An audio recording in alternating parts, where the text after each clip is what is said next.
There's a certain pull, isn't there?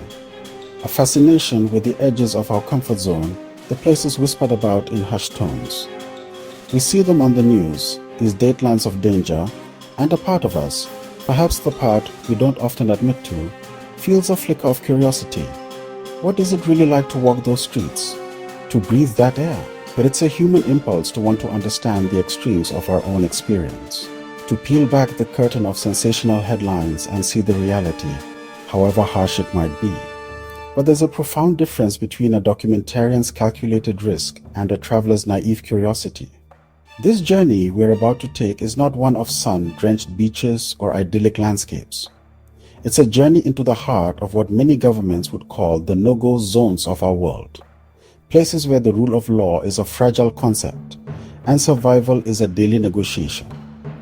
We'll be looking at the statistics, yes, but also trying to understand the human stories behind them, the complex tapestry of poverty politics, and power struggles that have turned these locations into some of the most perilous on earth. So why watch this?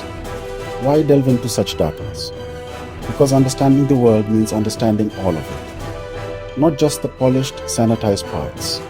It's about gaining a perspective that makes us appreciate our own safety, and perhaps fostering a deeper empathy for those who call these dangerous places home. This isn't about thrill-seeking, it's about awareness. It's an exploration, from the safety of your screen, into the destinations that for 2025 are best left off the itinerary. Let's begin. Tijuana. The name itself conjures a very specific image for many. A border town, a place of transition, perhaps of illicit fun. But beneath that veneer lies a reality that is staggeringly violent. For years, it has held the grim title of one of the world's most dangerous cities. Not because of petty crime, but due to a homicide rate that defies comprehension. We're talking about numbers that would be unthinkable in most Western cities. A daily tally of lives lost that has become a horrifyingly normal part of the city's rhythm. It's a place where life can feel terrifyingly cheap. The root of this violence is, almost invariably, the cartels. The city's strategic position, pressed right up against the United States, makes it the ultimate prize in the drug trade. Acapulco. In the collective imagination, it was once the pinnacle of glamour, the playground of Hollywood's golden age. Frank Sinatra, Elizabeth Taylor, John F. Kennedy, the famous cliff divers of La Quebrada still plunge into the churning Pacific, but the glamour has faded, tarnished by a wave of violence that has washed over this once celebrated resort town. Caracas is a city of stunning contradictions. Nestled in a verdant valley, surrounded by the majestic Avila mountain range, its natural setting is nothing short of spectacular. But on the ground, a different story unfolds. South Africa, often called the Rainbow Nation, is a country of breathtaking diversity, vibrant cultures, and, honestly, a complex and often painful history. Papua New Guinea is, honestly, one of the most culturally diverse and least explored countries on earth. But its capital, Port Moresby, is known for something far more modern and menacing. For several years running, San Pedro Sula held the unenviable title of the murder capital of the world for a country not officially at war. Located in the north of Honduras, it's not a tourist city. Rio de Janeiro, Fortaleza, Salvador. We now move from cities with high crime rates to entire nations, where the very concept of a functioning state has collapsed.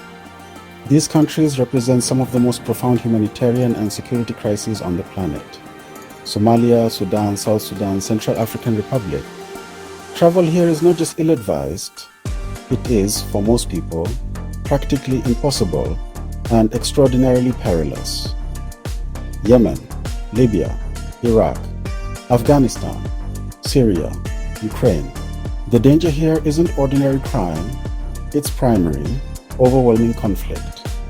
These are nations in the grip of open wars, declared wars, undeclared wars, international wars, civil wars. Our journey through these destinations has been a sobering one. It's a stark reminder that the peace and safety many of us take for granted is not a universal constant. It is a fragile state, easily shattered by politics, poverty, and conflict. The world is a vast and fascinating place, and the urge to explore it is one of humanity's most noble instincts. It broadens the mind, challenges our preconceptions, and builds bridges of understanding between cultures. But that exploration must be tempered with wisdom and a profound respect for reality. Before any international travel, the first and most crucial step is to consult your government's official travel advisories. These are not created to be alarmist. They are compiled using real-time intelligence from embassies and security experts on the ground. They provide an objective assessment of the risks, from petty crime to civil war. Ignoring this advice is not brave, it is reckless, not only to yourself, but to the consular officials who may be tasked with trying to help you in a crisis. Some places in their current state are simply not meant for visitors. Their stories are important. They are people deserving of our empathy and support, but our engagement, for now, must be from a safe distance. True worldliness is not about collecting passport stamps from the most dangerous places on earth.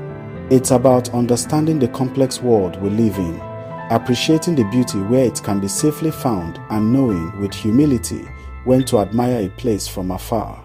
Safety must always come first. If you found this video insightful, like, subscribe, and share to spread awareness. Stay safe and stay informed.